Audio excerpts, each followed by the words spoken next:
किया भारत को 25 नहीं बल्कि 65% डिस्काउंट देने का ऐलान। अब भारत में मिलेगा लोगों को ज्यादा मात्रा में पेट्रोल, वो भी सस्ते दाम में। क्या भारत कर लेगा रूस के साथ एक बड़ी डील? आखिर किस तरीके से बाइडेन अब भारत की तरफ घूर घूर कर देखने लगा है? क्यों आज आधे से ज्यादा दुनिया भारत के खिलाफ जाकर खड़ी हो गई है? क्या भारत को रूस की तरफ से मिले डिस्काउंट से मच सकता है हड़कंप? आखिर कैसे आएगा सामने भारत और रूस के व्यापार से बाइडेन का खूंखारपन? क्या भारत हो जाएगा अब मालामाल या फिर हो जाएगा तबाह? क्या भारत भर लेगा अपने देश में तेल के सभी खदानों को? आखिर कैसे होगा रूस से भारत में इतनी बड़ी मात्रा में निर्यात? कैसे करेगा भारत अब रूस के लिए तेल का भुगतान? आखिर किस तरीके से अब भारत रूस और अमेरिका के बीच पिसने लगा है, वो भी सिर्फ चीन की वजह से। भले ही इस समय रूस खुद को शांत करके बैठा हो और इस बात का दावा कर रहा हो कि वह अपने हथियारों को पीछे करने के लिए तैयार है, लेकिन अभी भी अमेरिका इस बात को मानने से इनकार कर रहा है कि रूस शांति चाहता है। अमेरिका का कहना है कि रूस लगातार यूक्रेन पर हमला करने की तैयारी में जुटा हुआ है और एक के बाद एक हथियारों का इस्तेमाल करके यूक्रेन को तबाह करने का काम कर रहा है। आखिर इसमें कितनी सच्चाई है या फिर कितना अफसाना, यह बात तो अमेरिका, रूस, यूक्रेन ही जानते हैं, क्योंकि इस समय दुनिया की नजरें सिर्फ इन्हीं 3 देशों पर टिकी हुई हैं, क्योंकि दुनिया में इस समय सिर्फ इन 3 देशों की वजह से ही तबाही फैली हुई है। लेकिन अब जो एक बड़ी खबर सामने आई है वो ये है कि जहां एक तरफ दुनिया के कई देश महंगे दामों पर तेल खरीदने को मजबूर हैं, तो वहीं अब आज कई देश ऐसे हैं जो कि इस समय तेल की कीमतों को बढ़ाकर उन्हें दूसरे देशों में निर्यात कर रहे हैं और वो भी उनसे काफी अच्छा मुनाफा कमा रहे हैं। अब ऐसे में युद्ध के माहौल के बीच जहां एक तरफ तेल की कीमतें लोगों की जान की दुश्मन बनी हुई हैं, तो वहीं अब रूस ने भारत को एक बड़ा ऑफर दे दिया है। वैसे तो अभी तक रूस भारत को वैसे ही ऑफर पर अपना तेल दे रहा था, लेकिन अब रूस ने इससे ज्यादा का ऑफर देने का फैसला किया है, वो भी भारत के लिए। और यह डिस्काउंट कोई 25 या फिर 30% का डिस्काउंट नहीं होगा, बल्कि यह ऑफर पूरे 65% के डिस्काउंट के साथ रूस द्वारा भारत को दिया गया है।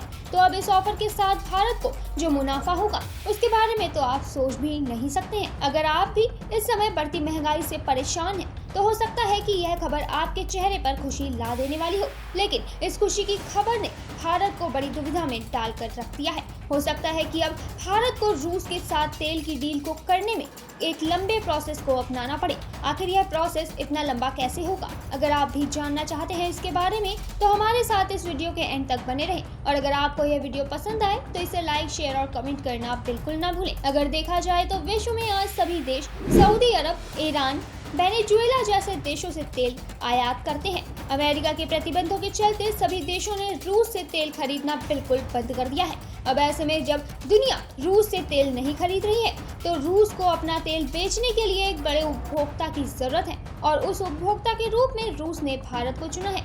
आज रूस भारत को अपना तेल बेचने के लिए कई ऑफर दे रहा है। जिस समय दुनिया के सभी देश 160 से $120 प्रति बैरल के हिसाब से तेल दूसरे देशों से आयात कर रहे थे, तो उस समय रूस ने भारत को एक बड़ा ऑफर दिया था और भारत ने रूस के साथ उस डील को कंफर्म भी कर लिया था। जी हाँ, अभी तक रूस भारत को सिर्फ 25% की छूट के साथ मात्र $75 पर बैरल के हिसाब से तेल का ऑफर दे रहा था, जिसके बाद भारत ने रूस के साथ एक तेल की डील को कंफर्म कर लिया था। उस समय भी इस डील को लेकर अमेरिका ने भारत का काफी विरोध किया था, लेकिन भारत ने सिर्फ अपने देश को ध्यान में रखते हुए रूस के साथ बातचीत की और वहां से तेल का आयात करने के लिए हामी भर दी। लेकिन यह आयात भारत ने केवल एक ही बार किया और काफी कम मात्रा में किया था, जबकि आज भी भारत अपने देश में ज्यादातर तेल सऊदी अरब से खरीदता है। कहने को तो रूस भारत को ऑफर के साथ अपना तेल दे रहा था, लेकिन फिर भी भारत सऊदी अरब से ही तेल लेना ज्यादा उपयोगी समझने लगा। अब इसके पीछे की जो मुख्य वजह थी वो ये थी कि अगर जब रूस 25% का डिस्काउंट दे रहा है भारत को, क्योंकि जितना डिस्काउंट रूस भारत को दे रहा था वह सब इंपोर्ट में ही खर्च हो जा रहा था, क्योंकि रूस भारत से बेहद दूर है और ऐसे में एक्सपोर्ट व इंपोर्ट में खर्च ज्यादा होता है, जिससे कि भारत का रूस के तेल खरीदने में कुछ खास फायदा नहीं हो रहा था। और यही वजह थी कि पहले भारत ने बेहद कम मात्रा में ही रूस से तेल की डील की थी और भारत ने अपने देश में ज्यादातर ऑयल को सऊदी अरब से ही खरीदना सही समझा। लेकिन अब रशिया ने भारत के सामने आने वाली दिक्कतों को समझते हुए उसे 25 नहीं बल्कि सीधे 65% का डिस्काउंट देने का ऑफर दे दिया है, जिससे कि अब 75 से $80 प्रति बैरल मिलने वाला तेल भारत को मात्र $35 प्रति बैरल में ही मिल जाएगा। तो अब इससे आप लोग शायद बेहद खुश हो गए होंगे कि भारत में तेल सस्ता होने वाला है, क्योंकि भारत रूस से तेल ले लेगा। अब इससे भारत रूस से काफी ज्यादा मात्रा में तेल ले सकता है और इसमें ज्यादा खर्च भी नहीं होगा, और भारत को जो ऑफर मिल रहा है उससे भारत का खर्च भी निकल जाएगा और उसके बाद भी भारत के पास पैसे बचे रहेंगे। अब ऐसे में यहाँ तक तो सब कुछ ठीक है, क्योंकि ऑफर के साथ भारत को तेल भी मिल रहा है, लेकिन इसके पीछे एक ऐसी बात छिपी हुई है जिसकी वजह से भारत बेहद दिक्कत में आ चुका है। भले ही रूस भारत का दोस्त है और इस समय वह भारत को अच्छे ऑफर दे रहा हो, जिससे कि भारत उसके सामान को खरीद सके और उसे भी आर्थिक फायदा हो सके, लेकिन अब भले ही दोस्त ही सही, लेकिन पुतिन को भी अपना देश चलाना है। तो अब ऐसे में रूस ने भारत को तेल डिस्काउंट में देने के साथ ही एक और बात कह दी है। रूस का कहना है कि भारत को जो रूस 65% में डिस्काउंट में तेल देगा, उसका भुगतान भारत को भारतीय मुद्रा में नहीं बल्कि चीनी मुद्रा यानी कि युआन में करना होगा। तो अब ऐसे में रूस की इस शर्त के चलते भारत की स्थिति बेहद ज्यादा असमंजस भरी हो गई है, क्योंकि भारत इस समय चीन से किसी भी तरीके का कुछ भी आयात निर्यात नहीं करता है, जिसकी वजह से भारत के पास चीनी मुद्रा बिल्कुल भी नहीं है। लेकिन अब भारत को अगर रूस से सस्ते दामों में तेल खरीदना है तो इसके लिए पहले तो भारत को भारतीय मुद्रा को एक्सचेंज कराने के लिए अंतर्राष्ट्रीय बाजार में उतरना होगा और उसके बाद में वहां से युआन को खरीद कर भारत रूस से सस्ते दामों में तेल खरीद पाएगा। अब इससे यह बात तो स्पष्ट है कि इस समय रशिया पर अमेरिका द्वारा कई प्रतिबंध लगाए गए हैं,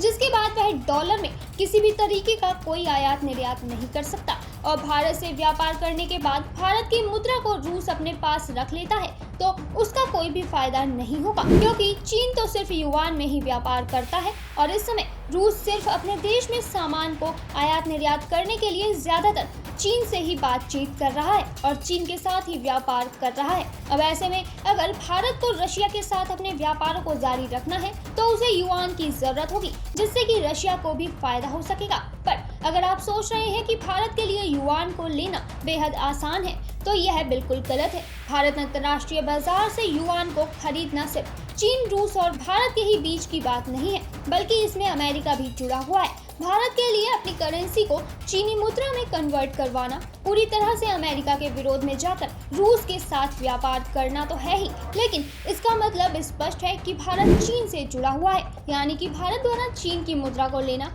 एक तरह से पूरी तरह से चीन के साथ जुड़कर उसके व्यापार में शामिल होना है। अब ऐसे में चीन को भारत के साथ जुड़ता देख अमेरिका भारत के खिलाफ आ जाएगा, जिसकी वजह से वह भारत के विरोध में ही काम करने लगेगा। अब ऐसे में भारत रूस के साथ अपने व्यापार का हल कैसे निकालता है, इसको लेकर भारत के सामने कई बड़ी दिक्कतें खड़ी हो गई हैं। आखिर ऐसे में भारत को देश के लिए क्या फैसला लेना चाहिए, इसके बारे में आपको क्या लगता है, हमें कमेंट करके जरूर बताएं। इस वीडियो में बस इतना ही, फिर मिलेंगे आपसे एक नई वीडियो में, तब तक के लिए अलविदा।